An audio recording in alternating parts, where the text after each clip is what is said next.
இந்த வீடியோ பார்த்திருக்கும் அத்தனை பேருக்கும் வணக்கம்.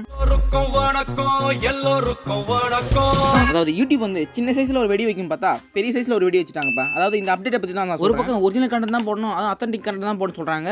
இன்னொரு பக்கம் ஏஐ கண்டென்ட்லாம் போடக்கூடாதுன்னு சொல்றாங்க. இன்னொரு பக்கம் மாஸ் ப்ரொடியூசர் கண்டென்ட்லாம் போடக்கூடாதுன்னு சொல்றாங்க. அப்ப என்னத்தான் ஏன் போடணும்? இது எல்லாத்தையும் பத்தி சொல்றதுக்கு தான் நான் வந்திருக்கேன். So welcome to best engineering college. Video skip பண்ணாம பாருங்க, கடைசியா நீங்க நினைச்சதெல்லாம் கிடைக்கும் இந்த வீடியோ. அதுனே மாஸ் ப்ரொடியூசர் கண்டென்ட் அப்படிலாம் நாங்கள் வீடியோ போட்டது கிடையாது. எங்களுக்கு என்ன பாதிப்பு வருமா? அது டெய்லியும் ஒரே விஷயத்தை பத்தி போறவங்க மட்டும் தெரியும் அது என்னன்னு. சில பேர் போட்டிருப்பாங்க, அதாவது நீங்க அவங்க சேனலுக்குள்ள போய் பாத்தீங்கன்னா அவங்க வீடியோ எல்லாம் பார்க்க ஒரே மாதிரி இருக்கும், ஒரே பார்டர்ல யூஸ் பண்ணிருப்பாங்க, ஒரே கிளிப் யூஸ் பண்ணிருப்பாங்க, சேமா இருக்கும், ஐடென்டிக்கலா மட்டுமே இருக்கும், டிஃபரெண்டா இருக்கும். அதாவது 100 வீடியோலும் ஒரே கிளிப் ஒரே கண்டென்ட் யூஸ் பண்ணதால அவங்க மானிட்டைசேஷன் வாங்கி இருந்தாலும் இந்த அப்டேட்க்கு அப்புறம் மானிட்டைசேஷன் கேன்சல் பண்ணப்படும். இப்படி பண்ணா மட்டும் மானிட்டைசேஷன் கேன்சல் பண்ணப்படுமா கேட்டீங்கன்னா அப்படி மட்டும் இல்ல. நீங்க ரீ அப்லோட் பண்ணியிருந்தீங்கன்னா ஒரு வீடியோ அதெல்லாம் வந்து நீங்க டெய்லி பண்ணிட்டால உங்களுக்கு மானிட்டைசேஷன் கேன்சல் பண்ணும். அப்டேட்க்கு அப்புறம் உங்க மானிட்டைசேஷன் கேன்சல் பண்ணப்படுச்சுன்னா நீங்க வந்து திருப்பி 4000 வாட்ச் புதுசா வீடியோ போட்டு அப்லோட் பண்ணி இங்க கிடைச்சா மட்டும் மானிட்டைசேஷன் ஆகும். இல்லைன்னா ஷார்ட்ஸ்ல 10 லட்சம் வியூஸ் உங்களுக்கு வேணும். அப்ப ஆனா மானிட்டைசேஷன் திருப்பி உங்களுக்கு வந்து ஒரு பக்கம் ஒருத்தவங்க வந்து எஜுகேஷன் வீடியோ ரெடி பண்றாங்க, அவங்க ஹார்ட் ஒர்க் பண்ணி ரிசர்ச் எல்லாம் பண்ணி அவங்க நோட்ஸ் எடுத்து வீடியோ அப்லோட் பண்றாங்க.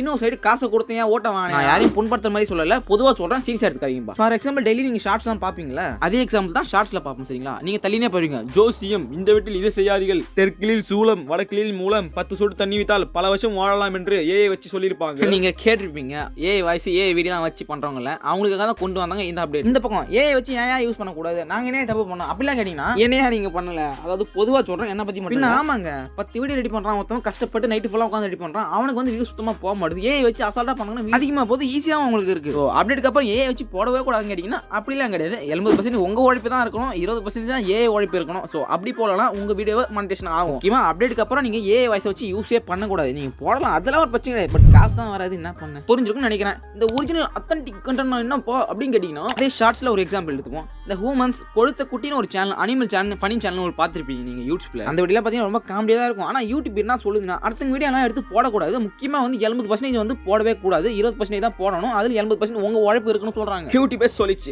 அடுத்த வீடியோ எல்லாம் எடுத்து நீங்க போடலாம், அதெல்லாம் பிரச்சனை கிடையாது. ஆனா அந்த வீடியோ நீங்க பார்க்க அவங்களுக்கும் உங்களுக்கு வித்தியாசமே இல்லாம நீங்க வந்து உங்களுக்கு அளவு கிரியேட் பண்ணிடணும். அதாவது நீங்க எடுக்க போற சேனல்ல இருந்து உங்க வீடியோ பார்த்தா கூட வித்தியாசமே தெரியக்கூடாது. அதாவது உங்க வேலை உங்க யூனிக் ஸ்டைல்ல உங்க வீடியோ கிரியேட் பண்ணி வேற மாதிரி காட்டிடணும், அப்பதான் வந்து உங்க ஓகேவா ஆகும் யூடியூப்ல. ஸோ ஹலோ கிரியேட்டர்ஸ், இந்த தப்பு மட்டும் பண்ணாதீங்க. எனக்கு தான் தெரியும் ஒரு சேனல் போயிட்டு இன்னொரு சேனல் ஆரம்பிச்சு நான் முக்கிட்டே இருக்கேன். ஸோ யூஸ் பண்ணுங்க, வேற மாதிரி யூஸ் பண்ணுங்க, உங்க வேலை யூஸ் பண்ணுங்க, தெரியாத போல யூஸ் பண்ணுங்க. அவ்வளவு. கடைசியா பார்த்தோம்னா யூடியூப் எதுக்காக இந்த அப்டேட் கொண்டு வந்தாங்க? We all gather here to know this reason only. What I am trying to say means போன வருஷம் 2024 வரைக்கும் 15 பில்லியன் யூடியூப் வீடியோஸ் அப்லோட் ஆயிருக்கு, இன்க்ளூடிங் ஷார்ட்ஸ் ஆல்சோ. அதுல 7 பில்லியன் யூடியூப் வீடியோஸ் ஆன யூடியூப் ஷார்ட்ஸ் பாத்தீங்கன்னா சும்மா டபாக்கு ஒரு கண்டென்ட் ஏஐ வீடியோஸ் எல்லாம் போட்டு அப்லோட் பண்ணிருக்காங்க. யூடியூப் பொறுத்த வரைக்கும் நாங்க சும்மா எல்லாம் காசு கொடுக்க முடியாதுப்பா, ஒப்புக்கு வீடியோ எல்லாம் போடுவீங்க, அதெல்லாம் காசு கொடுக்க முடியாது. அதனால கொண்டு வந்து தான் இந்த அப்டேட். ஒழுங்கான வீடியோ இருக்கணும், உங்க கிரியேட்டிவிட்டியோட வீடியோ இருக்கணும், ஹார்ட் ஒர்க் அதெல்லாம் முக்கியமா இருக்கும். ஸோ அதுக்காக தான் காசு நாங்கள் ஏதாவது வருவோம், மிச்சம் எல்லாம் தர மாட்டோம். நீங்க கேட்கலாம் ப்ரோ இந்த ரியாக்ஷன் எல்லாம் போறாங்க ப்ரோ, நான் சும்மா சொல்றேன் இவங்களை பத்தி. இந்த ராவி ப்ரோலாம் இருக்காரு பாத்தீங்களா, இந்த ஹெம்டியான் ப்ரோலாம் இருக்காங்க பாத்தீங்களா, இவங்க எல்லாம் ரியாக்ஷன் வீடியோ போறாங்களே ப்ரோ, அதை பார்த்தா ப்ரோ நானும் போட்டேன், எனக்கு ஏன்னா ஆபத்து என்ன வருமா?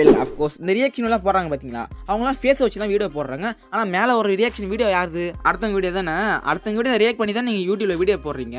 நீங்க யூடியூப்ல வந்து சிரிக்கலாம் அழகா அப்படியே பாக்குற போல வீடியோ எல்லாம் போதீங்கன்னா நீங்க ஏன்னா ஒரு ஹார்ட் ஒர்க் பண்ணீங்க, அதுல முக்கியமா உங்க கிரியேட்டிவிட்டி இருந்தா மட்டும் தான் யூடியூப் எடுத்துக்கும். இப்போ பாத்தீங்கன்னா நீங்க உட்காந்து வீடியோ போடுறீங்க, ரியாக்ட் பண்றீங்க, அதெல்லாம் இப்போ யூடியூப் சுத்தமா எடுத்துக்காது. 15ஆம் தேதியில இருந்து நீங்க வந்து வேற மாதிரி ட்ரை பண்ணுங்க, வித்தியாசமா கிரியேட்டிவ் பண்ணுங்க, அந்த ரியாக்ஷன் வேற மாதிரி பண்ணுங்க. இன்னொரு பக்கம் பார்த்திருப்பீங்க, இந்த ரியாக்ஷன் வெளியே தலையை கூட ஆட்டாம வாயை கூட சிரிக்காம அவ்வளோ அப்படின்னு வச்சிருந்து நீங்க வீடியோ போட்டீங்கன்னா வீடியோ கோயிந்தா தான் சொல்ல பண்ணுங்க, ஸ்போர்ட்டிவாக பண்ணுங்க. நல்லா பண்ணீங்கன்னா யூடியூபே ஒன்றும் பண்ண முடியாது. என் வீடியோ தான் நான் கிங்கு சொல்லிட்டு போயிட்டே இருக்கல. இந்த என்டர்டைன்மெண்ட் சேனலாக இருக்கும் பார்த்தீங்களா, இந்த village cooking channel, mob crush, இவங்க வீடியோலாம் ஒரிஜினல் கண்டென்ட். ஸோ யூடியூபே நினச்சா ஒன்றும் பண்ண முடியாது. ஆனால் அவங்க வீடியோ எடுத்து நீங்கள் ஒரு ரியாக்ஷன்லாம் பண்ணுறீங்க, அவங்க வீடியோ வச்சு அவங்க கிளிப்பை வச்சு நீங்கள் யூஸ் பண்ணீங்கன்னா யூடியூப் வந்து முகேஷ் எங்களால் காப்பாற்ற முடியும். இதேமாரி யூடியூப் உங்களுக்கு காசு தரல சொல்லிட்டு போயிட்டு கடைசியில் மானிட்டைசேஷன் வச்சிருந்தாலும் சரி, மானிட்டைசேஷன் அப்ளை பண்ண போறீங்கன்னா சரி, ஒரிஜினல் கண்டென்ட் கொடுங்க, அத்தன்டிக் கண்டென்ட் கொடுங்க. ஐ ஹோப் யூ இந்த வீடியோ நல்லா இருக்காதுன்னு நினைக்கிறேன். சாரி நல்லா இருக்குன்னு நினைக்கிறேன். லைக் பண்ணிருங்க, சப்ஸ்கிரைப் பண்ணது உங்க முடிவு தான். கடைசியாக யூடியூப் யூஸ் பண்ண கிளிப்பே யூடியூப் என்ன சொல்ல போகுதுன்னு தெரியல, நம்மளுக்கே பயமா தான் இருக்கு.